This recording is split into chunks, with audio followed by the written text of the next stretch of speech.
ఉద్యమకారుడిగా 100% మీకు నమ్మకం ఉందా? ఉంది, 100% రేవంత్ రెడ్డి గారు ఇస్తారు ఖచ్చితంగా. సర్టిఫికేట్ ఖచ్చితంగా ఇప్పగలుగుతాం. ప్లాట్ఫామ్ కష్టపడి కొంతమంది ఇస్తారు, వస్తాయి సర్టిఫికేట్లు అన్న సర్టిఫికేట్ ఖచ్చితంగా ఇస్తాం. నేను సర్టిఫికేట్ దాని మీద కూడా నమ్మకం లేదంటున్నారు. నేను కరీంనగర్ నుంచి, ఆదిలాబాద్ నుంచి, అక్కడ నల్గొండ నుంచి ఉన్న అంటే జిల్లాలో ఉన్నటువంటి కీలక నేతలు కూడా ఏముంటదంటే అపనమ్మకం జనాలకి. ఏమో ఇస్తారు ఇరవై, ఏమో మనతో చేసిన ముఖ్యమంత్రి 15 చేసినోడు చేయలేదు, ఈయన ఇస్తాడే డౌట్ ఉండొచ్చు, లేదంటే వాళ్ళకి వెళ్ళి. ఎందుకంటే ఇంతకుముందు చేసిన ఉద్యమ నాయకుడు మన పట్టించు మాకు కర్మక్కలే కదా. ఓకే, ఆయన ఇస్తుంటే మాకు ఇలా కర్మ ఎందుకు అవసరం లేదు ఉద్యమ నాయకులకు. కాబట్టి మేనిఫెస్టో పెట్టింది కాబట్టి ఆయన కూడా ఎప్పుడు మాట్లాడినా కానీ దాన్ని సానుకూలంగా స్పందిస్తున్నాడు ముఖ్యమంత్రి గారు. ఆయన నిలవపోయాలంటే వేరే విషయం అండి, స్పందిస్తున్నాడు. ఇక్కడ మా ఎమ్మెల్యే గారు స్పందిస్తున్నాడు. కాబట్టి అంటే ఇప్పుడు మొన్న కొంతమంది ఇంకో దీంట్లో 2-3 రకాల కంపెనీలు పనిచేస్తున్నాయి తెలంగాణ ఉద్యమకాలలో.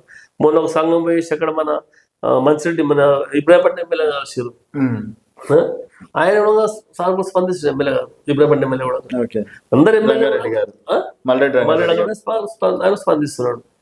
అంటే మనకి అంటే దీనికి సంబంధించి ఏదైనా కార్పొరేషన్ చైర్మన్ ఏర్పాటు చేసి కోదండరామ్ గారిని ఒక చైర్మన్ పొజిషన్ లో ఉంచి అట్లేమన్నా ప్లాన్ చేస్తున్నారా? ఇప్పుడు అట్లేం లేదు. ఇప్పుడు అది చేస్తూ వాళ్ళు మనం ఫస్ట్ ఏంటంటే మనకు ఒక గుర్తింపు కార్డు వచ్చిన తర్వాత దాని గురించి కొట్ల రకరకాల ఆప్షన్స్ అయిన తర్వాత వచ్చే జూన్ 2 వరకన్నా సాధ్యమవుతుందా?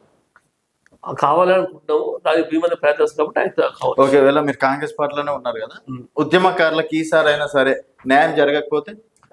ఉద్యమకారులకు 100 రూపాయలు న్యాయం జరుగుతుంది. న్యాయం జరగ సమస్య ఖచ్చితంగా న్యాయం జరుగుతుంది. ఒకవేళ జరగకపోతే జరుగుతుంది.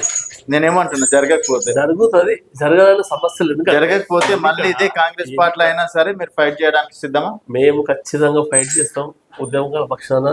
ఉద్యమకారులకు ఇప్పుడు ఆయన పెట్టిన మేనిఫెస్టోలో 100 రూపాయలు కాకుండా 50% ఖచ్చితంగా సాధ్యమవుతుంది. నేనేమంటున్నా వెంకటరామరెడ్డి గారు, ఒకవేళ ఇక్కడ కూడా న్యాయం జరగకపోతే మీరు అడిగినా మేము ఉద్యమకాల న్యాయం జరుగుతానే ఉంటాం. జరగకపోతే జరగకపోయినా జరుగుతుంది, ఖచ్చితంగా జరిపించి తీసుకుంటాం. మేము నెక్స్ట్ ఎలక్షన్ లోపల సర్టిఫికేట్ తీసుకొని ఎలక్షన్ వెళ్తాం. సరే చూద్దాం మీ కాన్ఫిడెన్స్ లెవెల్ కి. మరి కాంగ్రెస్ పార్టీ ఎంత వరకు నమ్మకం ఉంచుతుంది అనేది 100% చూద్దామండి. ఎందుకంటే కాంగ్రెస్ అది సాధ్యమే. మీరు భ్రమపడుతున్నారు. బ్రహ్మ అనేది ఏం కాదు, అట్లా భ్రమపడుతున్నది సమస్య లేదు అక్కడ. ఎందుకంటే మేమేమి మొదలు అడతలేము, మాణిక్యాలు అడతలేము, ఇల్లు అడతలేము, పైసలు అడతలేము కదా కదా. మాకు గుర్తు మేము అంటాం, ఆయన్నే మేనిఫెస్టో పెట్టింది కాబట్టి ఆయన అడుగుతున్నాం. మీరు పెట్టింది కాబట్టి అడుగుతాం, పెట్టకపోతే అలా కాదు. 10 ఏళ్ళు మాకు వెసులుబాటు లేదు. చాలా మంది అడుగుతారు బయట, అలా నువ్వు 10 ఏళ్ళు మాట్లాడలేదు అంటే వెసులుబాటు మాట్లాడలేదు. వెసులుబాటు పెట్టబడతాం వాళ్ళ ముందు. 10 ఏళ్ళు అడగలేదు, నువ్వు చేయలేదు, ఇప్పుడు మాట్లాడుతావు టీఆర్ఎస్ పార్టీ అంటే అప్పుడు వెసులుబాటు వెళ్ళి మాట్లాడే కాదు, మాట్లాడలేదు.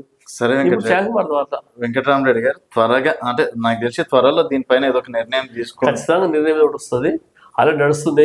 నేను ఎట్లా చెప్తే నీకు వాళ్ళ ఆలోచన అంటే ఇది కేసులు కానీ పైన కానీ ఆల్రెడీ చర్చ నడుస్తుంది అక్కడ, ఎట్లా తీసుకోవాలని నడుస్తున్నాడు. ఎందుకంటే అందరు ఉద్యమకాలే అంటాం, చూస్తున్నాం వెనకాల మస్తు చూస్తున్నాం. నేను ఉద్యమకాలు ప్రతి ఒక్కరు వచ్చేసి అదే కదా. అందుకే మేము అంటామంటే రేపు గవర్నమెంట్కి వెళ్ళి ఒక ప్లాట్ ఇస్తామంటే అందరూ చూస్తున్నాడు. అందుకనే మేము ఫస్ట్ గా గుర్తించబడ్డాం. అది గుర్తిస్తే ప్రభుత్వం తక్కువ ఇబ్బంది లేకుంటుంది, కింది సైడ్ ఇబ్బంది ఉంటుంది. ఇప్పుడు నీళ్ళంటే వస్తారు. ఇప్పుడు నువ్వు ఉద్యమం చేస్తున్నావు, ఈరోజు రిపోర్ట్ చేస్తున్నావు, రేపు పొద్దుగా నువ్వు చేస్తావు, నీకే అన్యాయం, నీ ఎక్కువ ఎవరు ఉంటాడు, ఎవరు చేసి ఉంటాయి. అలా ఆ వీడియోలు తీసుకుని అవి తీసుకొని షాద్నగర్లో పొద్దుగా లేస్తే మాతో పాటు చెప్పుకోవాల్సిందంటే ఆ రోజు మాతో పాటు షాద్నగర్లో మేము పొద్దుగాల 5:30 బస్ స్టాండ్, 5 బస్ స్టాండ్కి వస్తే మాతో పాటు అలా మీడియా వాళ్ళు వచ్చారు, electronic media, print media.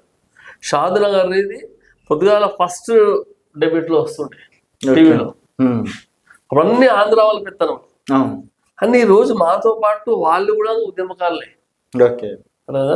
Media పరంగా ఉద్యమకారులు, ఉద్యోగ